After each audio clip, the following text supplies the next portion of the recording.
আসসালামু আলাইকুম গাইস, সবাই কেমন আছেন? আমার বন্ধু কাঁঠাল খাওয়ার জন্য পাগল। সে কাঁঠাল খাইতেছে মনের আনন্দে, আমিও খাওয়াইতেছি। ফ্রিজে রেখে দিয়েছিলাম, ফ্রিজ থেকে বের করে সরাসরি সকালের নাস্তা কাঁঠাল।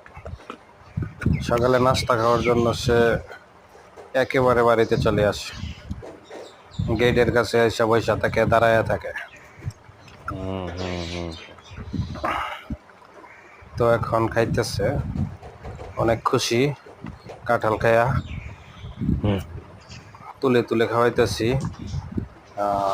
বাড়িটা দেখতেছে যে বাড়ির ভিতরে আবার কেউ আছে নাকি, বারান্দার ভিতরে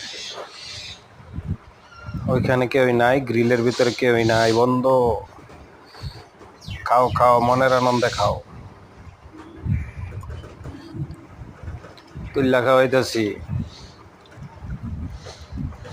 বড় হইলে যদি গুতা দিবে তাইলে মনে রাখিস, আজকে যে তুল্লা খাওয়াইতেছি কথাটা মনে রাখিস।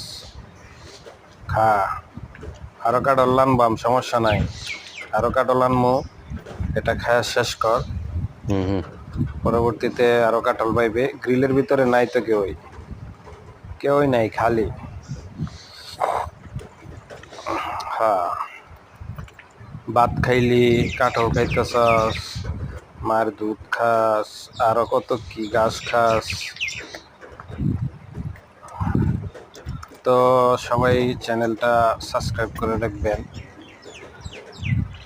গ্রামীণ ভিডিওগুলো, খামারি ভিডিওগুলো দেখার জন্য যারা ভালোবাসেন তারা অবশ্যই সাবস্ক্রাইব করবেন, আমার পাশে থাকবেন। সবার জন্য শুভকামনা। আসসালামু আলাইকুম, ভালো থাকবেন সবাই।